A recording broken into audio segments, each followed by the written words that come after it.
विषय वो है जिसका सार संक्षेप ये है कि खड़ाऊ पदबंधन स्वयं के सिर पर करवाना, ये इसके उपरांत होगा। उसके लिए कौन छांटा जाए, कहना ये आदमी ठीक है। विषय इसका रखा जा रहा था जब आरंभ में, वो था मंच की अस्मिताएं जो बिखर रही हैं, कुछ ऐसा कुछ विषय था। लेकिन चिराग चूंकि बौद्धिक व्यक्तित्व है, कभी कभी नागफनियों के बीच में गुलाब खिल आए तो उसे चिराग मान लेना चाहिए, वरना मंच पर जिस तरह के स्वर हैं, मुझे क्षमा करें, मैंने पहले ही कह दिया है कि मेरे वक्तव्य के बाद 10-15 मिनट बाद आपकी प्रतिक्रियाएं क्या होंगी और मेरे प्रति आपकी धारणा क्या होगी, मैं उसे बखूबी जानता हूं। लेकिन विनीत होते हुए मुझे चौहान होना है, ये भी मैं आपसे बहुत विनम्रतापूर्वक कह रहा हूं। हालांकि मैंने एक मूवी देखी थी, आज कल आज और कल, मैं उसी के बीच में खड़ा हुआ आज हूं। ये वो कल हैं जिन्होंने कवि सम्मेलन का अतीत देखा है, मेरे सामने वो भविष्य बैठा है जिसे कल आने वाला कवि सम्मेलन देखना है, और हम आज हैं जो इन दोनों के बीच में सैंडविच बने हुए हैं। हम यदि कविता की शुद्ध परंपरा की तरफ जाते हैं तो आने वाले कवि कहते हैं कि तुम कवि सम्मेलन की धारा के विपरीत हो, और जब हम इधर चले जाते हैं, तालियों के समूह में चले जाते हैं, तो पुराने लोग कहते हैं कि तुमने कविता का विन्यास बिगाड़ करके रख दिया। हमें बीच में सामंजस्य करना है। हम देशी घी की पूड़ियां बना भी ले तो वो बिकने को तैयार नहीं है। डालडा की जगह जब मिट्टी तेल का प्रयोग करते हैं तो पुरानी पीढ़ी कहती है कि तुम बेच क्या रहे हो, तुम तो दिनकर के वंशज हो, तुम करुण जी के पुत्र हो, ये भाषा है तुम्हारी कविता की। तो हमने बीच का रास्ता अपनाया कि हम डालडे की पूड़ियां बना देते हैं, लेकिन डालडा तो शुद्ध हो तो शायद पुरानी पीढ़ी को वो न कहना पड़ता जो हमने पहले सत्र में सुना है। पुराने समय में ये कहा जाता था कि यदि अच्छी कविता हो जाए तो वहां पर क्षमा बुझा दी जाती थी प्रतिभा देवी। तो क्षमा तो पहले सत्र में बुझ चुकी है, जो कहना था वो सब कहा जा चुका है। तो जब थोड़ा विलंब हो गई, वरना पहला सत्र अत्यधिक भावुक सत्र था और कवि सम्मेलन का आज का सर्वाधिक महत्वपूर्ण नहीं, वो समापन सत्र हो चुका है। अब तो हम केवल छुटपुट कार्रवाई करेंगे कल तक के जो सत्र हैं उत्सवों में। क्या नई पीढ़ी को कहना चाहिए, क्या कहा जा रहा है, हम कौन थे क्या हो गए और क्या होंगे अभी, हम कौन थे क्या हो गए और क्या होंगे अभी। वे भी दिन थे इन मंचों पर बैठे दिनकर और निराला, घंटों श्याम नारायण गरजे पहरों सुनी गई मधुशाला। वे अलबेले गीत रंग के नीरज के वे बोल सुरीले, शिव मंगल के तीखे तेवर निर्धन जी के स्वर दर्दीले। कोयल छोड़ गई उपवन को मालिक अब लंगूर हो गए, कोयल छोड़ गई उपवन को मालिक अब लंगूर हो गए। बलिहारी वो समय तुम्हारी बड़े चने अंगूर हो गए, बलिहारी वो समय तुम्हारी बड़े चने अंगूर हो गए। अब तो ये आलम है भाई जहां भैंस बकरे बिकते हैं, उन मेलों में रात रात भर कवि सम्मेलन भी चलते हैं। सोम और बेचैन कुंवर तक डरे डरे कविता पढ़ते हैं। हद है फुअड़ चार चुटकुले गीतों पर भारी पड़ते हैं, हद है चार चुटकुले फुअड़ गीतों पर भारी पड़ते हैं। शीश झुका बैठे बैरागी, होश उड़े कापूर हो गए। महफिल लूट रही गणिकाएं, ये कैसे दस्तूर हो गए। कैसी फिरी राम की माया, जो कर तक अहमन्य हो गए। नौटंकी करने वाले भी कवि कहलाकर धन्य हो गए, कवि कहलाकर धन्य हो गए। अंतिम कड़वी लाइन पर सुन लीजिएगा। जूते फटे प्रेस बिन कपड़े, कहां से कहां आ गए लोग बाग, हमने देखे हैं वो लोग बाग, आप भी साक्षी उन लोगों के। जूते फटे प्रेस बिन कपड़े अधभूखे जो हमने देखे। सबसे महंगे और महाकवि ऐसे हुए भाग्य के लेखे, ऐसे हुए भाग्य के लेखे। मूर्ख, ये कड़वी लाइन है बस और हकीकत है। मूर्ख मस्करे आयोजक की नजरों में मशहूर हो गए। क्या होगा भवितव्य न जाने, घाव सड़े नासूर हो गए। हम किस जगह तक इन मंचों को लेकर के आ गए, और मैंने आपसे कहा हम ये कहकर नहीं बच सकते कि सामने वाली जनता ये चाहती थी। मैं नहीं कह रहा कि आप गीतों का एक बहुत भव्य समारोह कर सकते हैं, क्योंकि जिस दिन आप अर्थ के चक्कर में आ गए हैं उस दिन अर्थ की कीमत गिरेगी। उस अर्थ की कीमत जब बढ़ रही है तो आपके शब्दों की अर्थ की कीमत गिरेगी। मानता हूं जिस दिन भी जो चीज बाजार में आएगी उसकी कीमत लगेगी तो उसकी डेंसिटी कम होगी, ये माना जाता है। इतना मत गिराइए कि आप नजरों में गिर जाएं कि मैं किस तरह पैसा कमा रहा था, मैं किस तरह यश कमा। बैरागी जी ने एक इंटरव्यू लिया था मेरा, किसी ने बैरागी जी का मेरे विषय में, तो उन्होंने बड़ी अच्छी लाइन कही।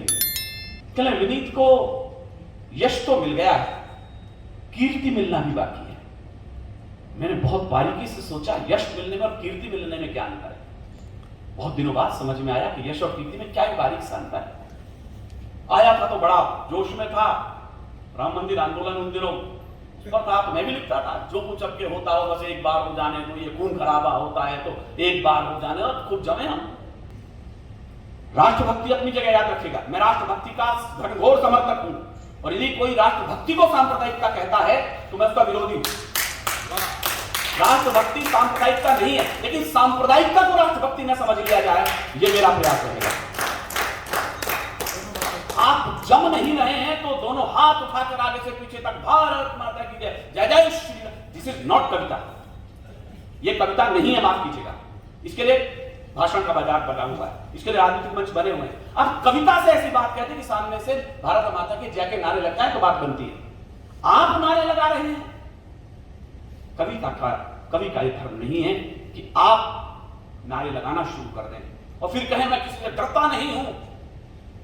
नहीं सर, अभिधा में और बदतमीजी में भी एक छोटा सा अंतर है। अभिधा अपनी जगह है, बदतमीजी उससे भी अगली चीज है। आप वहां तक पहुंच चुके हैं, इनको थोड़ा सा ध्यान रखिएगा। दो तीन बातें कह के मुझे विराम देना है कि मैं जानता हूं कि मैं पुनः दे चुका हूं और ज्यादा मात्रा भी हो चुकी होगी, फिर भी जरूरी मंच पर हम कुछ थोड़ी सी आचार संहिता, जैसा मैंने कहा इसका प्रारंभिक शीर्षक दिखा जा रहा था मंच की आचार संहिता क्या होनी चाहिए। आचार संहिता को छोड़ दीजिए, इसमें रख दिया चुनौती संभावनाएं। संभावना तो इतनी है कि जो बिल्कुल बेरोजगार हो कुछ ना करे, चार कविताएं रट ले तो इससे बढ़िया व्यापार कहीं नहीं है। इससे बड़ी संभावना क्या होगी हमारे पास मंचों के, इससे बढ़िया है रट ले, वो भी दूसरों की। कीर्ति ने बताया, और दूसरों की भी क्यों, आप मंच पर आओ तो सही, स्वागत के लिए कवि लोग बैठे हैं आपके लिए। कवित्री हो तो और अच्छी बात है। कवियों को तो बहुत कम मिल रहा है काम। कीर्ति गुस्सा होगी, मेरी थोड़ी देर बाद लड़ेगी मुझसे जाके कि भैया मैंने तुझे, धन्यवाद। फिर तो और जल्दी है, फिर तो स्वर्ग आपका ठीक ठीक होना चाहिए। कवि को तो बड़े पापड़ बेलने पड़ते हैं, कविता लिखने में, ठीक कराने में, गुरु जी के चरण दबाने में बड़ा समय लगता है सार्थक। अपन तो जानते बाप की गालियां खाते, तुम तो पिताजी की गालियां खाते, तब जाके एक लाइन लिख लो तो बड़ी बात है। तो संभावनाएं तो बहुत अच्छी, लेकिन ये यश, ये प्रतिष्ठा, ये बचा रह जाए, ये पूंजी, जमा पूंजी जो हमारे पुरखों ने हमें सौंपी है, इस विरासत को नष्ट ना करें। चुनौतियां बहुत हैं, विशेषकर जब से मैंने कहा फेसबुक आई है। फेसबुक पर हम क्या लिख रहे हैं कभी ध्यान है आपको? व्यक्तिगत खुदगत जिसे कहते हैं, आप फेसबुक पर निकाल रहे हैं। अरे आपका झगड़ा है, मेरा गुरवीर भैया झगड़ा मैं घर में सुलट लूंगा ना, उसे बाजार में क्यों लेकर के आ रहे हैं? मैं 1000 बार इस बात को कहा है। आपके मतभेद हो सकते हैं, आपकी बोलचाल नहीं है सरकार शर्मा जी से, मेरी बोलचाल नहीं है चिराग जैन से, मैं घर में सुन लूंगा। मैं उसे सड़क पर लिख रहा हूं जहां पर उसे देखने वाले कवि नहीं है, माफ कीजिएगा, संयोजक नहीं है, वहां पर हजार दुनिया वहां पर बैठी है। ऐसे ऐसे लोग हैं जो हमसे बात करने के लिए तरसते, हमने उनको मौका दे दिया। तुम ठीक कह रहे हो गुरु, क्योंकि तुम्हारी बात पर तुम्हारे 50 चमचे मौजूद हैं, वो कुछ भी कहेंगे। आप जो बकेंगे, जो लिखेंगे, वो सर्वसत्य है फिर आपके लिए। और आप कहते हैं देखो मेरे समर्थन में कितने लोग हैं। आपके वक्तव्य बौद्धिक लोगों में क्या है और सड़क पर क्या है, उसमें कुछ तो अंतर होना चाहिए। हम भीड़ से अलग हैं। सत्तर जी कह रहे थे वागेश्वरी का ये वरदान है कि उसने हमें कुछ अद्भुत अलग कहने का ढंग दे दिया है, हम उसका पालन नहीं कर पा रहे। फेसबुक पर कई लोग हमारे अच्छा है गलत है उन्हें लाइक से मतलब, बाद में हो जाता है क्या लाइक, मैं तो भाई देखा ही नहीं। तुमको सुबह शाम लाइक ही करना है क्योंकि तुम्हारे ऊपर लाइक आएंगे बदले में, तो तुम्हें लाइक करना। क्यों कर रहे हो भाई लाइक? पढ़ तो लो, और यदि गलत है तो इनबॉक्स में बोलिए उसको जाकर के। हम पहले कहते थे नीरज जी और सोम जी को, हमारी पीढ़ी खफा थी उनसे कि आप लोगों के रहते हुए ये अपावन चरण इस मंच तक पहुंचे कैसे। आज यही सवाल नई पीढ़ी हमसे कर रही होगी, आप लोगों के रहते हुए ये अपावन चरण यहां तक पहुंचे कैसे। ठीक वैसे ही जैसे कोई पुत्र अपने पिता की सारी बातें नहीं समझ पाता, हम भी नहीं समझे थे तब नए नए आए थे कि ये इन लोगों का दोष रहा होगा। आज ये लोग सोच रहे होंगे जब इतने लोग थे तो फिर कविता का मंच ऐसे क्यों। हम भी जिम्मेदार थे।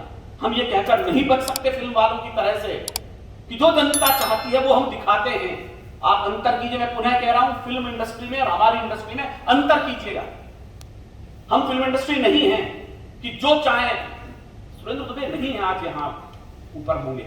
मुझे अच्छी तरह याद है धौलपुर के पास कोई यहाँ के चकोर हैं, वहां कार्यक्रम था, बाड़ी या सरमथरा बाड़ी में था कार्यक्रम। सामने से आवाज लग रही फला कविता सुनाइए। मैं फैन हो गया उनकी इस बात के ऊपर।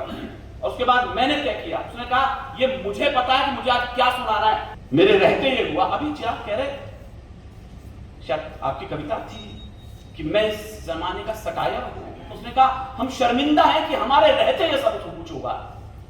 आने वाले समय पर जब ये लिखा जाएगा कभी इसका इतिहास, न जगदीश भाई साहब इस बात के लिए अपने आप को माफ करेंगे, न राजीव भैया करेंगे, न सुरेंद्र भैया इस बात को माफ कर पाएंगे कि हम लोग उस समय मंच पर थे और हमारे रहते हुए सब कुछ हुआ। हम अपनी जिम्मेदारियों से नहीं बच सकते, आपको जिम्मेदारी लेनी पड़ेगी। यदि मालाएं हमने पहनी है, पैसा हमने कमाया, प्रतिष्ठा हमने कमाई है, तो अपयश के भागीदार भी आप भी हैं, मैं भी हूं। लेकिन यदि मंच पर आप लाइव न करें किसी प्रोग्राम को तो कृपा होगी। उस समय आपके तर्क हो सकते हैं कि मैं लाइव क्यों कर रहा हूं, उससे व्यापक मंच जाएगा वगैरह वगैरह, लेकिन आप आने वाले भविष्य के लिए इस समय का वर्तमान चौपट कर रहे हैं। पूरा मंच, पूरे सामने वाले लोग आपको देख रहे हैं और उसकी प्रस्तुति की वाट लग चुकी है, क्योंकि लोग देख रहे हैं जैसे उधर घुमा हाय हेलो। कृपया करें, पहले ही मीडिया पर बहुत है। सुरेंद्र जी को पूरी उम्र इसी बात में बीत गई है कि इस मीडिया से मंच को बचाओ। आप डायरेक्ट लाइव कर रहे हैं, वो घर से क्यों निकलेगा? उसे सुरेंद्र शर्मा दिखाई दे रहे हैं इस समय घर बैठे अपने रजाई के अंदर। अब तो चैनल को छोड़ो, आपने ये हाथ, हर आदमी के हाथ में चैनल है और लाइव कर रहे हैं। आप रास्ते में करिए लाइव, आपको समझ में बहुत अच्छा मौसम सुहाना है। मंचों को कृपया छोड़ देंगे तो कृपा होगी। ये मेरा व्यक्तिगत मत है, फिर भी किसी को अच्छा लगता हो लाइव करना तो मैंने कहा मैं पवन आईजी नहीं हूं कि मैं आपको डंडे से रोक सकूं, लेकिन मेरा सोच ऐसा है कि कार्यक्रम लाइव मंच से नहीं होने चाहिए। ये मेरा कहना आपके लिए रहता है। बहुत सी बातें जो मुझे नहीं कहनी थी वो भी हो गई हैं, मेरे स्वभावगत हो गई हैं, इसीलिए कई बार अपने आप को अकेला भी पाता हूँ। लेकिन कई बार इतरा जाता हूँ खुद के ऊपर कि सफेद टाइगर 2-4 हैं बचे हैं, उनमें से एक हम भी। यह आत्म प्रशंसा भी हो सकती है, लेकिन आक्रोश मेरे बारे में एक ही बुराई है, मैं गुस्सा बहुत ज्यादा हो जाता हूँ और अतिरेक सीमा तक क्रोधित हो जाता हूँ। मेरे बहुत आत्मीय दोस्त, मेरे भाई लोग जानते हैं, जब मुझे क्रोध आता है तो अत्यधिक होता है।